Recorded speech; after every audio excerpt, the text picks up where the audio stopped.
Hello and welcome once again to the Waters and Stanton video channel. I'm going to talk about antenna mounts or magnetic antenna mounts, things that you should do and perhaps things that you shouldn't do.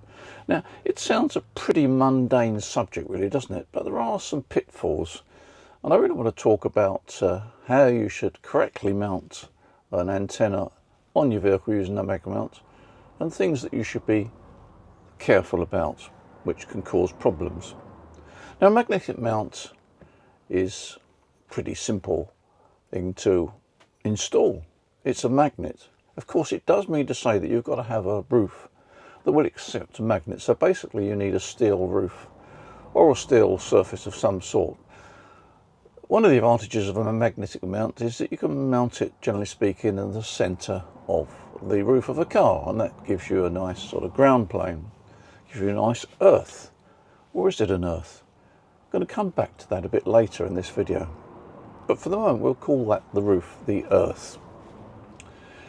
And the way that a mag mount fulfills two requirements. First of all, it stays still, provided you don't use a large antenna, and again we'll cover that in a minute. Provided you don't use too large an antenna, it's a very firm way of mounting an antenna on your car. And in fact, sometimes it's a bit of a challenge to get the magnetic mount off. But if you get your fingers underneath the edge of it, you can usually do that. And if all else fails, put an antenna on it and just use that as a lever to get the magnetic mount off the roof of the car. Now, you do need to be a bit careful, because modern cars, the skins, the metal skins, seem to be getting thinner and thinner. So you do want to be careful. You don't want to put a dent in the car. But the good thing about a magnetic mount, of course, is that if you've got a rental car or you've got a car that for whatever reason you don't want to mark, then it's a very easy way of mounting an antenna. Now, how does a magnetic mount work in terms of how does it make use of all that metal around it, which of course is very important to the operation of your antenna. Normally the antenna you're going to use on a magnetic mount will be a whip antenna, vertical whip antenna. There may be one or two exceptions, but I should think 80 or 90% of the time you're going to use a vertical antenna, maybe base loaded, maybe center loaded. Center loaded tends to be a bit more efficient. Base loaded is not quite so efficient, but it has a smaller coil and it's a bit of swings and roundabouts, and I doubt that in practice there's too much difference between a center loaded whip and a base loaded whip. And certainly there's many hams that operate base loaded whips and get very good results. So I shouldn't let that be one of the deciding factors. But if you feel like using a center loaded whip, then by all means do so. There's some commercial ones on the market. So basically we learn that, don't we, that we have to, an antenna really has got two basic connections if we use coax cable. We've got the center conductor, which will go to the vertical antenna. And we've got the earth side, the braiding side of the coax, which would normally go to some sort of earth or ground plane. But with a magnetic mount, of course, it's totally isolated from the roof of the car in terms of an electrical connection. If you put an ohm meter between the chassis or the roof of your car, provided you want to do that, because it means scraping a bit of paint off, so I shouldn't bother. But if you were to scrape a bit of paint off the roof of your car and put a meter on the roof of the car and then put another meter, or the other side of the meter, onto your coax cable, you get an open circuit. Well, we know that RF doesn't need a DC connection. We know that RF can flow through a capacitor, even though there's no direct connection, no DC connection. And that's really how a magnetic mount works. It forms a capacitor. One side of the capacitor is the roof of your car, and the other side of the capacitor is the underneath of the magnetic mount. And that's why the size of a magnetic mount is a bit important, because the larger the mounts, the more capacity you'll get. And if you have a larger capacitor, that mount will tend to work at low frequencies as well as high frequencies. So we have a capacitor between the magnetic mount and the roof of your car, and that's how there is effectively an earth connection on the coax side or braiding side of your coax feeder. If you want to see the wide range of magnetic mounts we've got in stock, click on our website and just enter magnetic mounts in the search bar.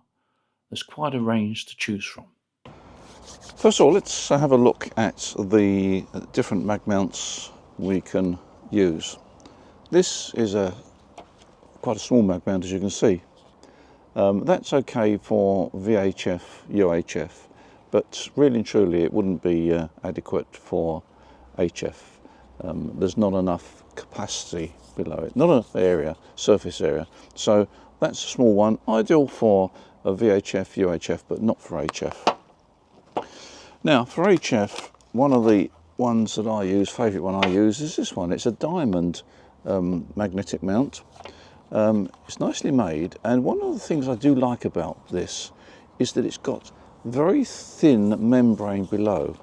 You can see that on the camera there, whether the camera will pick it up. That's a very thin membrane, and the good thing about that is you get very good capacity between that and the car. In other words, it's very close to the metal of the car because you've got that very thin membrane. And that, by the way, has got an SO239, probably one of the most popular connectors that we use in ham radio, even for mobile. A lot of SO239 or PL259 fitted whips. This is a 3/8 inch mount, and likewise there are a number of whips that use 3/8 inch mounts, and this will do the job. Got a 3/8 inch socket there. There is a bit of a downside on this one. I'll show you.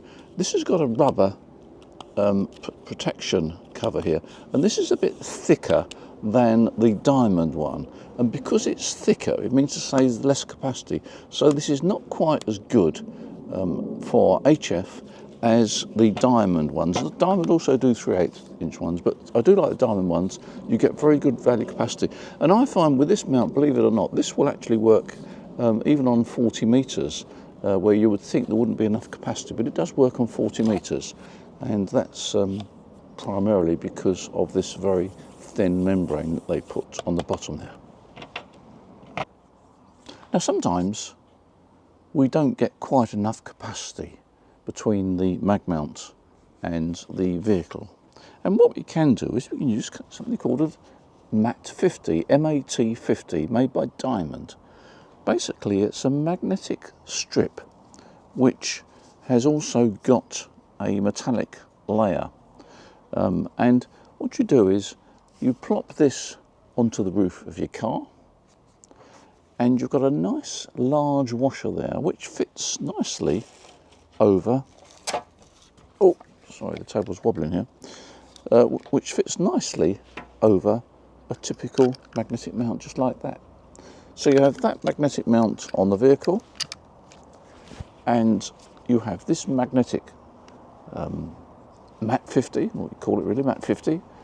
This extra magnetic strip goes on the roof of the vehicle, and that increases the capacity between the vehicle and the antenna and makes performance and tuning a bit better. You can order the MAT50 together with other useful accessories from our website. Now when it comes to tuning, there's one very important thing that you should have, and that's a line isolator. This line isolator is absolutely imperative if you're going to get some sense out of checking your VSWR and so forth. I use this, it's a 240mm diameter ring, it's 43 mix, and I've used them for a long time now. I've got what, 1, 2, 3, 4, 5, 6, 7 turns on there. It's not actually super important how many turns you get. 7 or 8 turns is about the normal. I should have fastened this with some tags, the tie wrap things, but I haven't, so it's a bit untidy, but it still does the job. But if you put some tie wraps on it, makes it much more tidy. So do make sure you get one of these line isolators. If you don't, then you're going to be in big trouble when it comes to VSWR. You're going to get all sorts of weird readings. And what actually happens is that let's get this back again. What actually happens is the RF, we call it common mode currents, the RF will travel down the outside of the sheathing, and when it hits that ferrite choke isolator, line isolator, it's stopped in its tracks. If you don't have that there, the currents or the current will flow down the outside of the coax all the way back to your VSWR meter. It'll upset your VSWR meter, and it will also affect your antenna tuner as well, so have a line isolator there. Now when it comes to the actual adjustment of the antenna, it should be fairly easy really. You need a VSWR meter or perhaps an antenna analyzer. You can see where the dip is, and you should be able to adjust the length. But let's talk about the antenna now, because I always found that it was quite remarkable. Such a short antenna, like a 2 metre long whip on top of a car, would give me some good signal reports on 40 metres. I mean, 2 metres of length whip is a fraction of a quarter wave, and you would think that it would not work as well as it does. Well, basically, if we look at a mobile installation, we've got 2 poles. We've got the vertical antenna, and we've got what we call the earth side, or the counterpoise, if you like, of the car. And the car, talking about a car as a counterpoise is probably more accurate than talking about it as an earth, because that car is totally insulated from the ground. There's no connection at all. It's on rubber. And because of that, the antenna really, or the actual installation, acts more like an off-centre fed dipole. You've got the short mobile whip, you've got the capacitor, which then links to the massive car body you've got. I mean, the car's got a mass of metal in it, not as much as it used to have, of course, but it's got a mass of metal in it. And so if you imagine the installation as an off-centre fed dipole, it probably starts to make more sense, because most certainly that car radiates energy. And when I was doing some tests quite a few years ago now, I was quite amazed at the signal strength coming from the car. As I put the signal strength meter near the chassis of the car, it really zonked over. And also, when I was inside the vehicle, I got almost as much level of signal as I did when I was outside the vehicle. And that's because RF travels on the surface of a conductor, and the metalwork of a car is a conductor. And that RF doesn't know the difference between the outside of the car and the inside of the car. It thinks, oh, inside the car, I'll have a crawl around here as well. And it does, and it radiates. So it does beg the question, is there an EMF issue when you're operating mobile? Now, I tend to operate QRP mobile, probably 10, 20 watts absolute maximum. But I think once you start to get up to the 100 watt level on the HF band, you've got to think about the EMC. I mean, we get worried about EMC and how far we are from the dipole down the bottom of our garden, or how far other people are from our dipole down the bottom of the garden. But do we actually think about what the EMC level is inside a mobile installation?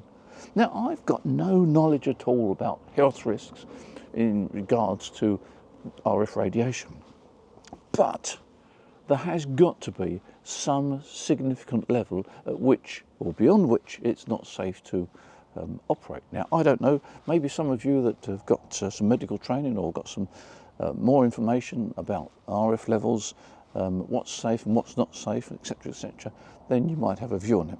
Anyway, this really is not about safety, this is really about getting the antenna to tune. So, the actual body of the car is a significant part of the mobile installation. It radiates energy. And that's why you can get some surprisingly good mobile signals from what ostensibly is a little tiny 2 metre whip or whatever it is, even shorter in some occasions, on top of the car. How does it work?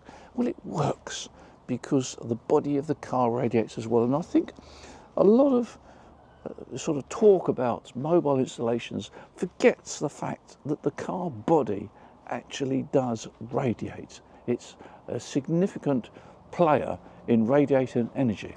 There we are. So the most important thing about adjusting your antenna is get that line isolator there so that the SWR meter has, or the antenna analyzer has a fair chance of measuring reality and not being confused by sort of RF currents flowing down the outside of the coax. Now, if you move the mobile mount on the roof of the car from the centre to one side or the other, you may well find that it changes frequency, and that's simply because you're effectively moving one side of the, let's call it a dipole, or centre for dipole. You're moving one part of the off-centre dipole about a bit, and you're either increasing the amount of metal there is available to the other side of the dipole, or you're reducing it. It's as simple as that. And that's why very often you find that when you're messing about with an antenna, you change the position of it, things change. Now, if you have a direct connection to the chassis of the car, it's a completely different ballgame, because we're just concentrating here on the magnetic mounts. The magnetic mount, it works extremely well. What about the three-legged one? Well, the three-legged one does work well. It gives you more capacity. The only thing is that it can be a bit of a job getting it off the roof of the car. Well, there is a knack. If all else fails, you put your aerial on the magnets and use that as a sort of a lever to get it off. Very often you can get your fingertip under one of the magnetic mounts, if it's a three-way one, and get it off. If it's a single-way one, very often you get your fingertip just under there. You've only got to break it a bit and it will come away. But I know that the modern car's got quite a thin roof, so do go careful.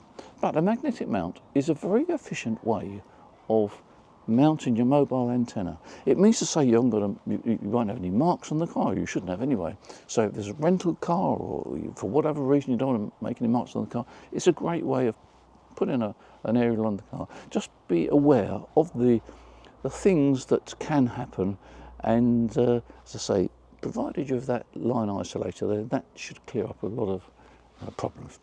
So anyway, that's my take on the mystery of the magnetic mount. You know, mounting a mobile antenna on a car can be really, really frustrating sometimes. But if you understand how the thing works and what the mechanism is, then I think you'll get a better chance of having success in resonating your antenna and making it quite efficient. So there we are. That's my take on the magnetic mount. I hope it's been informative to you. And with this glorious weather we're having at the moment, it's a good chance to get out. Hopefully you've got some air conditioning in the car. In the meantime, thanks for watching this video. You take care. And as usual, I'll look forward to seeing you in the next video. Bye for now.